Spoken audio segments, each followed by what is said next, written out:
ہاں تو ممکن ہے ایس ایچ او نے بلایا, آپ ڈی ایس پی کو فون ملا دیا آپ نے, وہاں پاسبل ہے, بعض دفعہ وہ دھمکی گلے بھی پڑ جاتی ہے, لیکن اللہ کے سامنے کسی کو لانا ممکن نہیں ہے. جس کی اللہ پر چلے, جس کی کس پر چلے, اللہ پہ, کیا آپ اس کو لے آئیں اور کہیں اللہ یہ میری مجھے بخشوا دے گا؟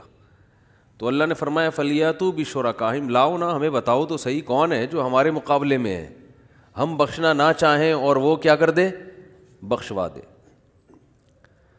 تو یہ خوب سمجھ لیں, دنیا میں کسی کافر کا آج تک یہ عقیدہ نہیں ہے کہ اللہ پہ سے بھی بڑا کوئی خدا ہے جو اللہ پہ زبردستی کر کے بخشوا دے گا, ایسا نہیں تھا.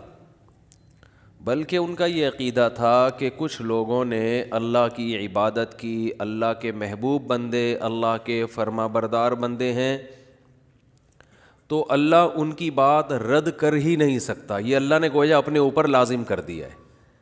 اب اللہ پابند ہے کہ وہ لازمی ان کی بات سن کر سفارش کرے گا. اس کو اصطلاح میں کہتے ہیں شفاعت قہریہ,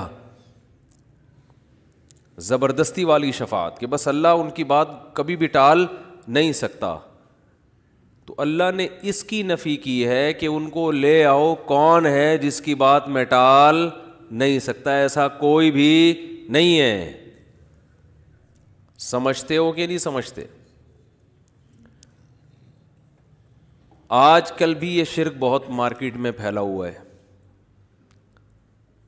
کہ مزاروں پہ جاتے ہیں اور پتہ نہیں کیا کیا چڑھاوے چڑھا رہے ہیں کہ جی یہ لوگ ہمیں قیامت کے دن کیا کریں گے, بخشوائیں گے. تو ایسا نہیں ہے.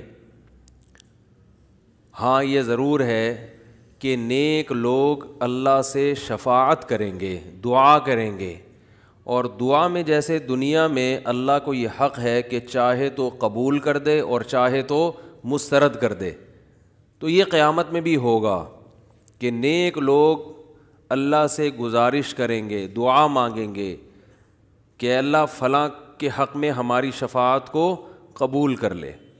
اللہ کی مرضی کرے یا نہ کرے, اس کی مرضی ہے.